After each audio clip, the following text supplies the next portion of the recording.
Alhamdulillah Rabbil Alamin. Nahmaduhu wa nasta'inu wa nastaghfiruh. Wa na'udzu billahi min syururi anfusina wa min sayyiati a'malina. May yahdihillahu fala mudilla lahu wa may yudlil fala hadiya lahu. Asyhadu an la ilaha illallah wahdahu la syarika lah. Wa asyhadu anna Muhammadan abduhu wa rasuluh. Subhanaka la ilma lana illa ma 'allamtana innaka antal alimul hakim.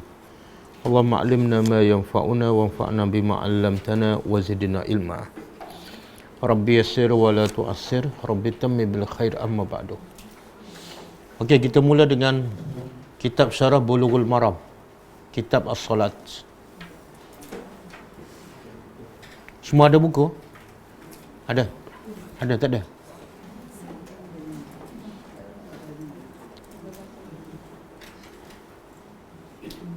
Buku ni boleh dibeli di kedai buku Dewan Bahasa dan Pustaka kat Keramat.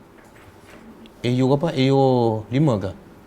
Tak jauh daripada Masjid Ar-Ridwan. Dia ada Dewan Bahasa dan Pustaka bahagian percetakan. Okey, muka surat 7 kan? Dah mula ke belum? Belum lagi. Okey, bab yang kedua, babul mawaqit.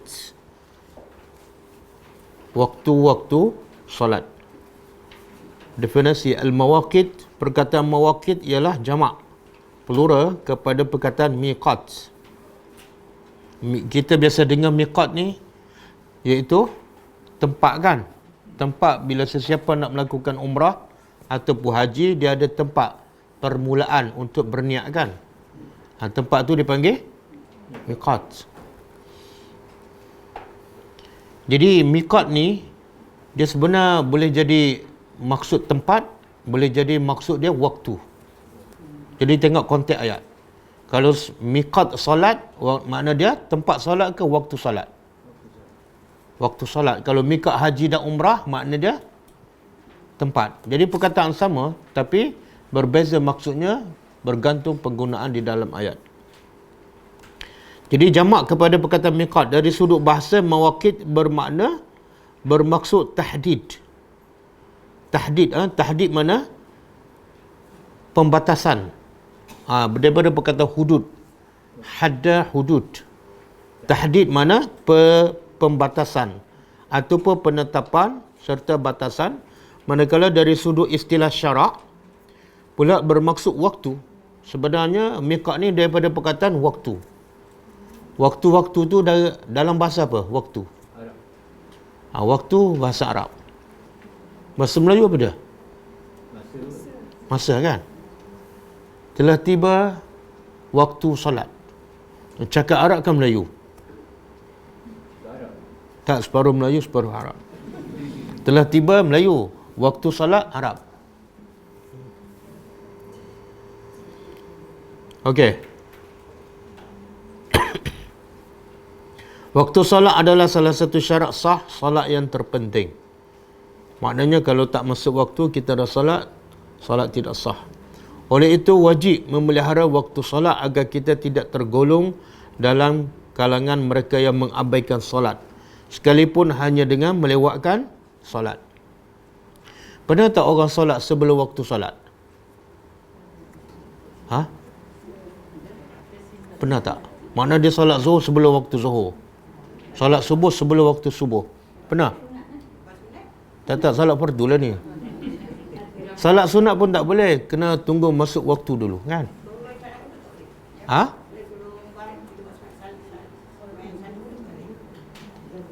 Tak boleh. Solat sunat zuhur ke, solat fardu zuhur ke, mesti setelah masuk waktu. Soalan saya, pernah tak ada tak orang solat fardu zuhur sebelum masuk waktu zuhur?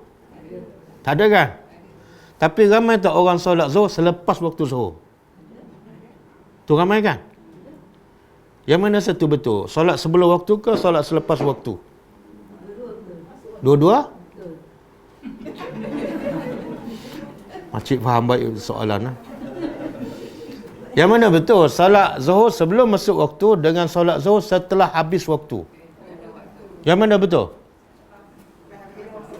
Ya Allah, dua-dua tak betul lah. Dua-dua tak betul. Tapi ramai tak yang buat yang tak betul? Ramai kan? Iaitu solat sebelum masuk waktu ke solat setelah habis waktu? Setelah habis? Tak betul, tapi ramai yang buat. Jadi manusia, orang Islam, dia tak kisah sangat bila masuk waktu. Yang dia kisah bila habis waktu. Kan? Sebab tu Nabi sebut solat ni dalam hadis Nabi ni. Nabi kata apa? Waktu solat adalah salah satu syarat sah solat. Oleh itu wajib memelihara waktu solat agar kita tidak tergolong dalam kalangan mereka yang mengabaikan solat, sekalipun hanya dengan melewatkan solat. Jadi mengabaikan solat ni bukan makna tak solat langsung. Bukan makna solat setelah habis waktu. Tak, melewatkan solat pun termasuk mengabaikan solat. Kan? Waktu solat yang paling afdal adalah waktu pada awal waktu. Nabi Muhammad SAW pernah ditanya tentang apakah amalan yang paling afdal. Sahabat suka tanya apa? Sahabat suka tanya yang mana? Afdal. Mana terbaik? Okey, kita pula suka tanya soalan apa? Apa soalan? Biasa kita tanya apa? Ustaz, wajib ke sunat ni? Itu standard soalan kita. Ini wajib ke sunat? Sebab kita memang nak mengelak daripada buat kan? Sahabat tak? Dia tak kisah sunat ke wajib, tak kisah. Yang penting dia nak tahu yang mana afdal. Sebab apa? Sebab bagi sahabat, yang sunat pun patut kena buat, yang wajib lagi. Sebab itu Nabi adalah contoh yang terbaik, bukan dalam bab yang wajib sahaja. Nabi contoh terbaik termasuk dalam seluruh kehidupan dia. Yang sunat pun kena ikut Nabi. Kita, sebab itulah sahabat tak tanya soalan. Tak ada riwayat atau hadis daripada sahabat bertanya Nabi, apa hukum ni, wajib ke sunat? Tak ada soalan tu daripada sahabat. Mereka dengar aja daripada Nabi, terus mereka buat tanpa bertanya wajib ataupun sunat. Kan? Kita berapa banyak sunat kita tak buat, dan wajib pun belum tentu kita buat. Okey. Bila ditanya kepada Nabi apakah amalan yang paling afdal, maka jawab Nabi ialah as-salatu fi awwali waqtiha. Salat di awal waktu. Ni benda ni tak masuk dalam kepala kita ni. Amalan yang afdal. Afdal di sisi siapa ni? Afdal di sisi siapa? Di sisi Allah. Tu tak masuk. Yang masuk apa dah? Afdal di sisi manusia. Apa yang manusia kata terbaik, yang tu kita buat. Betul kan? Manusia kata pergi kerja awal, kita pergi. Manusia kata apa? Pergi kenduri awal, nanti habis lauk, kita pergi. Kan? Apa lagi? Pergi apa lagi? Kita suka buat apa yang afdal di sisi manusia. Tapi bila sebut afdal di sisi Allah, ramai tak endah. Betul kan? Sebab apa? Apa punca? Apa punca?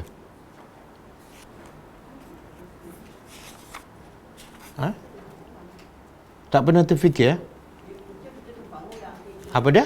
Puncanya kita nak mana-mana orang kahwin, kita tumpang kawan. Jadi nak cepat kita Itu jawapan ke alasan? Oh, daripada mula kerja sampai pencen tumpang orang. Tu makcik seorang je. Tak, itu bukan jawapan, itu alasan. Jawapannya apa dah? Sebab kita dididik daripada kecil hidup untuk orang. Hidup kerana orang, kan? Kenapa sekolah ni nak bekerja? Nak bekerja apa? Kerja yang orang pandang. Betul kan? Tak ada daripada kecil, kenapa sekolah? Sebab nak kenal Tuhan. Nak bekerja apa? Nak kerja yang Tuhan paling suka. Tak ada. Jadi akhirnya kita hidup kerana orang. Bila kita akan mula hidup kerana Allah? Bila dah pencen, bila dah tua, kan? Betul kan? Baru cari masjid, baru cari kelas. Tak ada kaitan dengan yang hidup ataupun yang mati. Lepas tu, sepatut belajar agama ni bermula daripada bila? Daripada kecil lagi. Okey.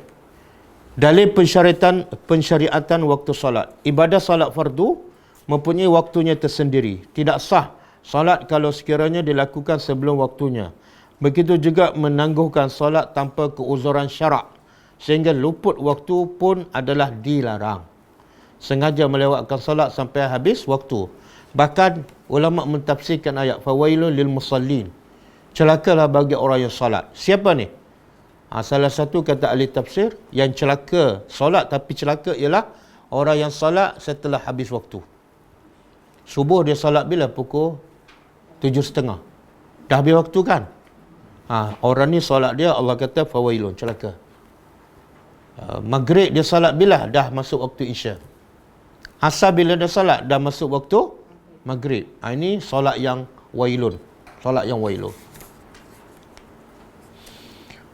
Okey, firman Allah Ta'ala muka surat 8.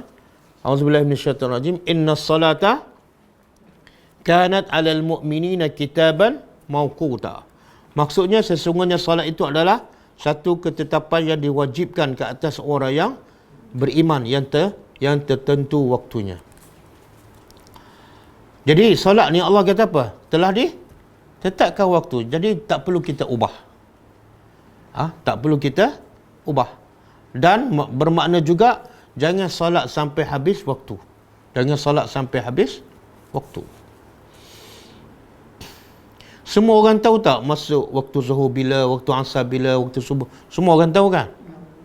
Tapi ramai tak orang masih terlewat? Bahkan kadang-kadang habis waktu baru solat. Ramai tak? Okey. Ramai tak orang tahu waktu dia bekerja, waktu pergi sekolah? Ramai orang tahu kan? Semua orang tahu. Tapi ramai tak yang pergi kerja lewat sampai habis waktu? Ada? Kenapa? Sama-sama tahu. Tapi yang biasa terlepasnya bukan kerja, solat. Kenapa?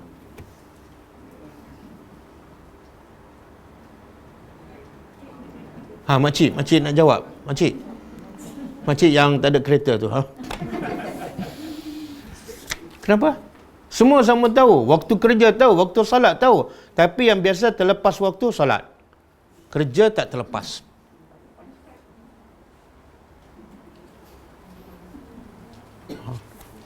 Sebab kita dididik hidup untuk bekerja, untuk cari makan. Dan kita dididik solat tu bukan kerja. Padahal kita dicipta untuk apa? Wa ma khalaqtul jinna wal ins illa, aku tidak cipta kamu dan jin melainkan untuk beribadat. Jadi kerja utama kamu bukan cari makan. Kerja utama kamu beribadat. Dan ibadat paling utama solat. Jadi ayat tu tak masuk daripada kecil lagi. Kerja aku solat. Kerja aku solat. Yang masuk pada kerja aku doktor. Kena pergi pukul 8 balik pukul 5. Kerja aku apa-apa je lah. Itu yang masuk dalam kepala. Solat tu bukan macam kerja. Tak. Solatlah kerja utama kita. Sebab tu soalan pertama ditanya bukan kerja kita kat dunia, tapi solat. Itu tak masuk dalam kepala kita. Dan kita tahu tak kenapa Nabi dan para sahabat diperintah oleh Allah supaya berhijrah daripada Mekah ke Madinah? Apa sebab? Siapa tahu?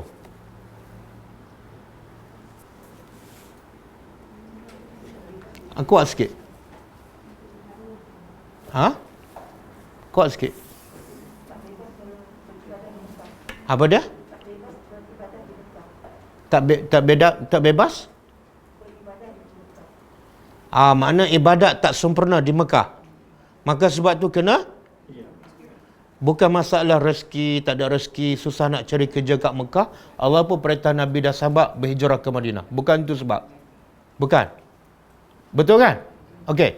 Kalau kerana ibadat tak sempurna, Allah perintah Nabi dan sahabat tinggal Mekah. Walaupun itu tempat lahir mereka, itu tempat cari rezeki mereka, tapi sebab ibadat tak sempurna, wajib berhijrah. Apa maksud dia? Allah nak beritahu Nabi dan sahabat, kerja kamu yang paling utama apa? Beribadat. Bila ibadat tak sempurna, kena cari tempat lain. Sebab kerja kamu ibadat. Boleh faham? Tapi sekarang ramai tak bekerja dan berpindah sebab ibadat dia tidak sempurna, ataupun sebab gaji kecil baru dia berpindah. Beza kan? Beza tu. Bahkan kerana kerja solat dia lambat, dia tak kisah pun, dia tak pindah kerja pun, dia tak pindah tempat pun. Sepatut kerana solat lambat, sepatut dia pindah. Kalau satu syarikat tu menyebabkan kerja, solat dia lambat, dia tak boleh sempurna tutup aurat, wajib dia berhijrah. Sebab dia hidup untuk beribadat, bukan untuk bekerja. Bekerja tu adalah Allah dah tetap tak rezeki. Tetap kan? Memang kita kena usaha, tapi rezeki Allah dah tetap. Kerja apa pun, mesti ada rezeki. Tapi solat, kita sendiri kena usaha. Kita sendiri kena usaha. Okey, waktu solat yang diatur oleh Allah Subhanahu Wa Taala ini mengikut kesesuaian dan situasi yang berbeza, mempunyai hikmah yang tersendiri. Antaranya, supaya hubungan seorang hamba dengan Allah Subhanahu Wa Taala sentiasa wujud dan segar sepanjang masa. Boleh? Dia, apa maksud ayat ni? Kenapa Allah wajibkan 5 waktu?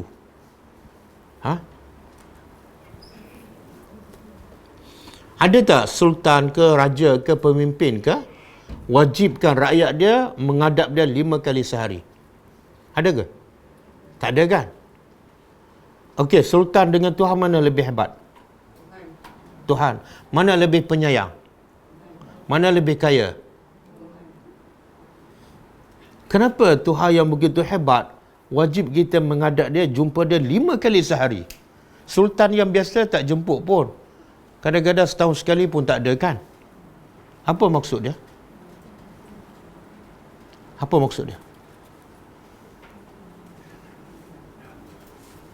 Apa pengajaran ataupun hikmah yang kita boleh ambil? Tuhan yang hebat, yang penyayang, yang maha kaya, wajibkan kita menghadap dia 5 kali sehari. Tapi pemimpin yang raja ke, tak suruh pun kita menghadap dia. Sebab apa, Haji? Jangan lupa benda dia. Ingat. Kenapa?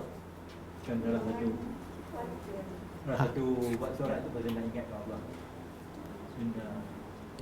Apa kebaikannya? Sampai 5 kali sehari kena menghadap dia. Jangan melencong lain. Jangan melencong lain nanti ke. Sebab Allah cipta kita. Allah mencipta kita, Allah tahu apa masalah kita. Masalah kita apa dia? Bila jauh daripada Allah, kita akan sesat, kita akan rosak, kita akan hancur. Terputus dia daripada hubungan dengan Allah, kita akan melencong. Terputus dengan manusia, tak ada masalah. Terputus dengan raja ke, sultan, pemimpin, tak ada masalah. Betul tak? Betul? Berapa ramai yang tak pernah menghadap sultan kaya gila kan? Tapi berapa ramai yang menghadap, kadang-kadang taklah sekaya itu.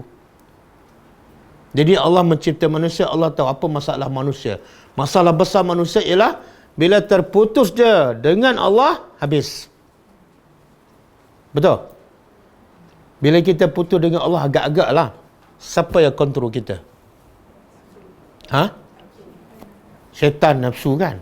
Kalau syaitan nafsu kontrol kita, agak-agak kita jadi apa? Jadi orang ke jadi syaitan? Jadi hantu. Hantu okey lagi. Jadi syaitan. Sebab tu Nabi ajar tak doa pada kita, minta pada Allah jangan biarkan, jangan lepaskan kita daripada Allah walaupun sekelip. Tengok sekelip mata je putus hubungan dengan Allah, kita akan ikut nafsu je, automatik je. Mulut akan bercakap benda yang lara, mata tengok benda haram, telinga dengar kan, fikiran pun fikir benda yang tak ada faedah walaupun sekelip mata. Jadi Nabi selalu baca doa dan suruh kita baca doa. Ya Allah, jangan engkau biarkan diri aku dikawal oleh nafsu aku walaupun sekelip mata. Apa doa tu? Daripada awal lah.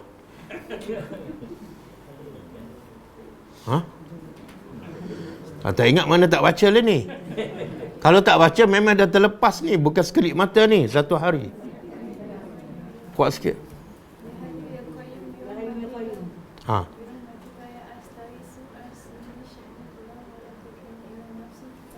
Masya Allah. Itu zikir tu Nabi suruh baca sekali seminggu ke sekali sebulan? 2 kali sehari, pagi dan Ya Allah, menunjukkan apa? Pentingnya kita dekat dengan Allah. Dan bahayanya kalau kita terlepas daripada rahmat Allah. Kan? Ya Hayyu Ya Qayyum bi rahmatika astaghits. Aslih li, baikilah urusan hidupku, makan minumku, keluargaku, kewangan aku, agama aku, salat, baikilah.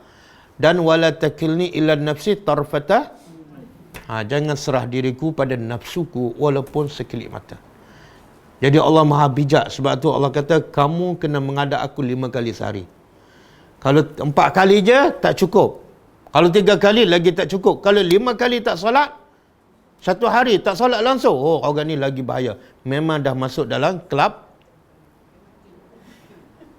syaitan. Ahli kelab syaitan. Okey, Allah sebut dalam surah Al-Isra', A'udzubillahi minasyaitanir rajim, aqimis salah. Cuba tanda buat yang ni, aqimis salah, dirikan salat. Allah tak kata salat, dirikan salat. Beza tak? Solatlah dengan dirilah salat. Beza tak? Dirikan rumah. Mana sebelum dirikan rumah kena buat apa? Tapak tu kena bersihkan. Kalau tanah yang lembek kan kena bagi keras, kena timbungkan. Hutang-hutang kena buat semua. Kemudian kena pasak betul-betul. Kan? Barulah kita boleh bina rumah dan barulah rumah tu kukuh. Samalah nak dirikan salat, maksudnya apa dia? Akidah ni kena betul. Cinta dunia kena buang. Kan? Cinta nafsu kena buang. Benda-benda khurafat semua yang bertentangan dengan sunnah kena buang. Itu makna dirikan salat. Kemudian langkah seterusnya, cara salat kena ikut cara salat Nabi. Dan termasuklah kalau lelaki salat berjemaah.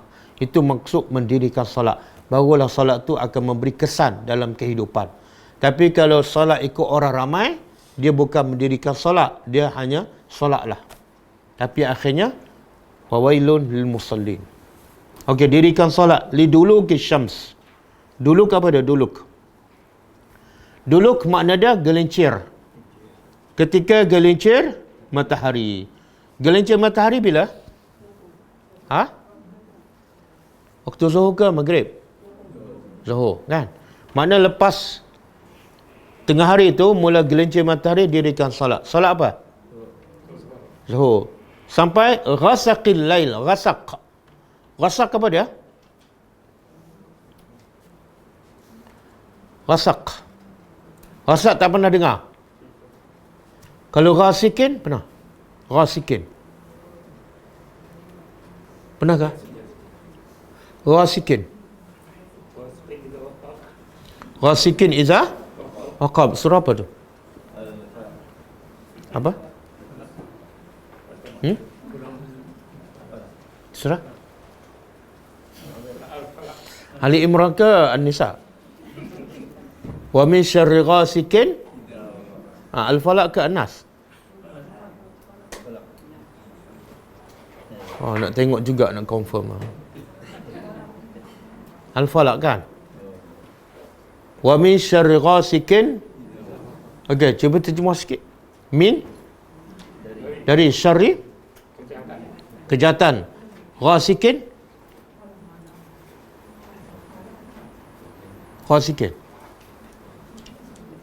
Ini dah berapa juzuk kita belajar. Ghasikin pun tak lulus. Apa nak ghasikin? Kegelapan. Ghasikin makna kegelapan. Iza waqab, apabila ia betul-betul gelap. Makna kejahatan yang paling jahat berlaku bila?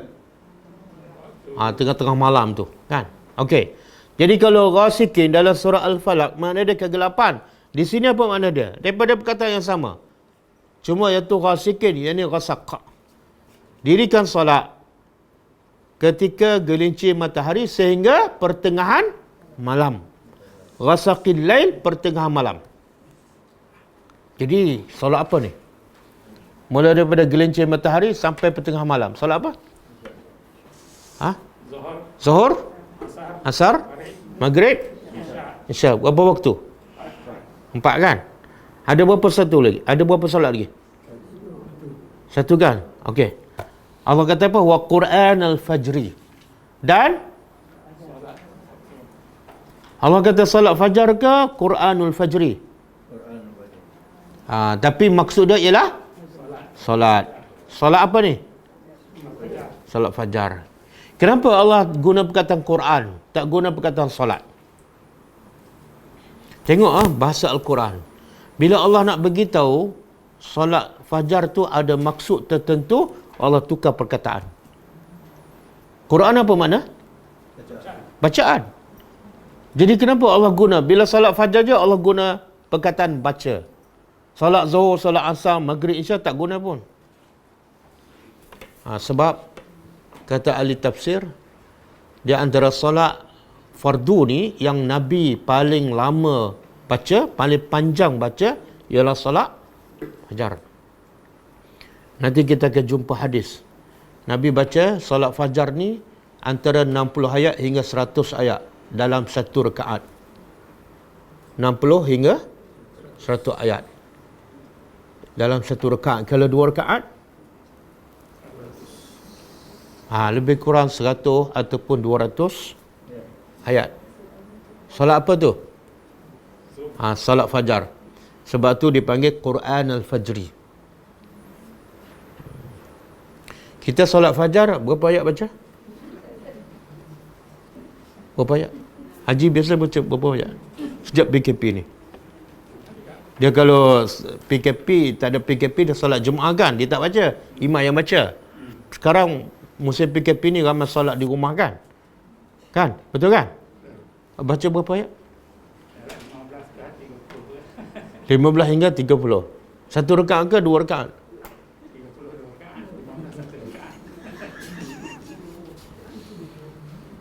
Makcik-makcik baca berapa ayat solat fajar?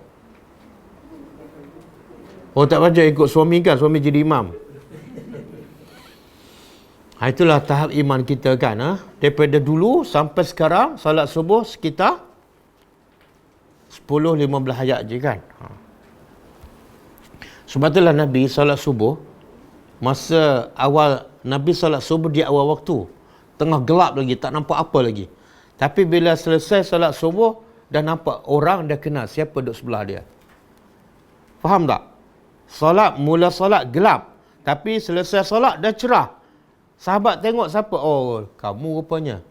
Kenapa sudah tu dah cerah? Sebab Nabi baca panjang. Kita sudah cerah juga kan? Tapi sebab apa? Sebab start lewat.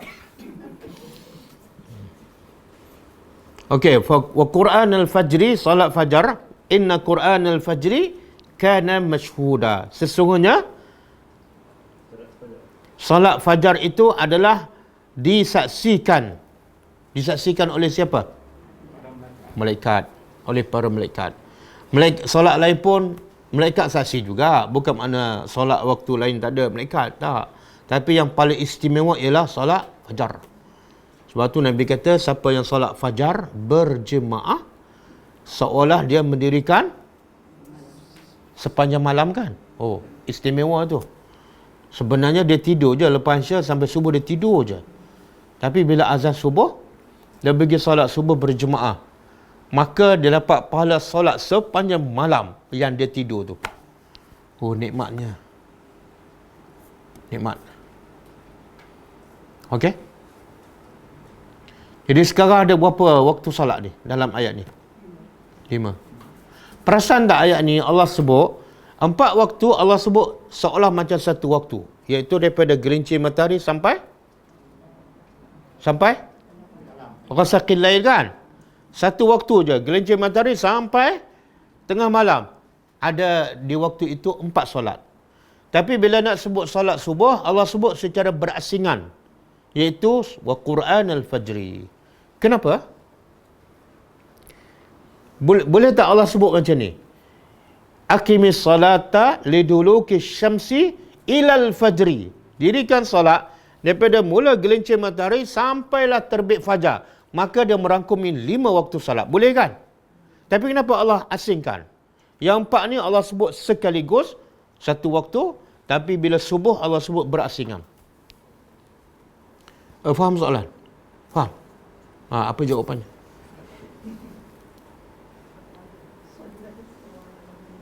Apa jawapan? Apa dia? Fadilat subuh besar, tapi ada satu ayat dalam surah Al-Baqarah Allah kata apa? Hafizu ala salawatil wusta. Hafizu ala salawat was salatil wusta, kan? Dirikan solat-solat dan solat wusta. Apa makna solat wusta? Ialah solat apa? Asar. Jadi kalau ikut ayat tu, ada pendapat ulama kata solat terbaik solat asar. Tapi hadis kata sunat subuh tu lebih baik dia seisinya. So dia sunat tu tak Hadis cakap pasal sunat, hadis tak cakap pasal solat fardu, kan? sunat pun dah besar. Habis lagi besar. Dan okey, nak sebut hadis, saya sebut satu lagi hadis. Nabi kata man salla al-bardaini dakhala al-jannah. Siapa yang solat di dua waktu yang sejuk masuk syurga. Dijamin masuk syurga. Dua waktu sejuk, solat apa? Bukan. Asar dan subuh. Asar dan subuh. Waktu sejuk apa maksud? Zuhur panas tak? Bila dia mula sejuk daripada panas zuhur tu? Bila masuk asar. Kemudian solat subuh. Jadi dua waktu sejuk. Kalau solat Nabi jamin masuk syurga, iaitu asar dan okey, belum menjawab soalan. Sebab tu sebut berasingan. Bukan. Soalan faham kan? Kenapa Allah sebut 4 waktu seolah macam satu waktu bersambung daripada gelincir sampai tengah malam, merangkumi 4 waktu. Tapi bila subuh Allah sebut berasingan, wa Quran al-fajri. Dengar. Ini ulama mengatakan tafsirnya ialah sebab Allah nak bagi isyarat 4 waktu ni zuhur, asar, maghrib, isya, waktunya bersambung. Habis waktu zuhur terus masuk asar. Habis waktu asar terus masuk. Habis waktu maghrib terus masuk isya. Dan bila habis waktu isya tak terus masuk waktu subuh. Maka Allah sebut berasingan. Sebab tu pendapat paling kuat, waktu isya berakhir tengah malam, bukan bila masuk waktu subuh. Boleh faham? Nanti akan dijelas lagi dalam hadis. Sebab 4 waktu solat ni bersambung. Tapi bila habis isya tak masuk subuh, tak. Lebih kurang waktu yang paling, ini pendapat paling kuat lah. Waktu isya berakhir lebih kurang pukul 12 hingga pukul 1 lah. Lepas pukul 1 masuk tak subuh? Tak ada. Subuh ni pukul 5 lebih kan, dekat pukul 6. Jadi bila waktu tak bersambung, Allah sebut berasingan. Wa Quran al-fajri. Okey. Ustaz, kalau orang solat isya tu pukul 1 pagi tu dah salah lah tu. Dia, ulama beza pendapat. Kalau ikut mazhab Syafi'i, waktu isya berakhir apabila masuk waktu subuh. Jadi, kalau dia ambil pendapat tu, tak salah lah. Tapi kalau ikut yang terbaik, yang afdal, salah lah.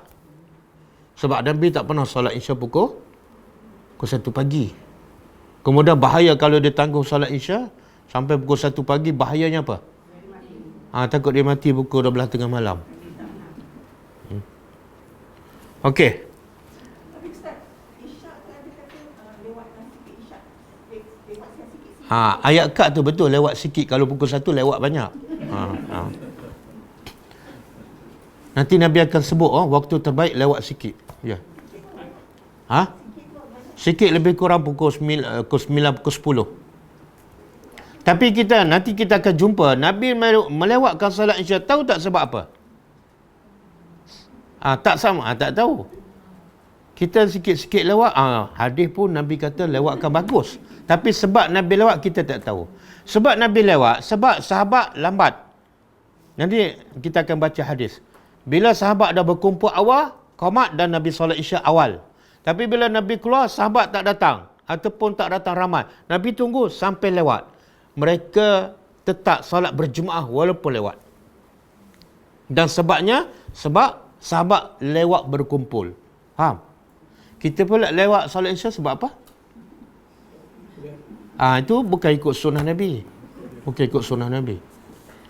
Tak, yang lewat sunat lewat Isya tu untuk orang yang berjemaah sajalah. Kalau kat rumah tu tak boleh lewat kan? Tak boleh. Tak boleh. Mulai hari ni jangan lewat.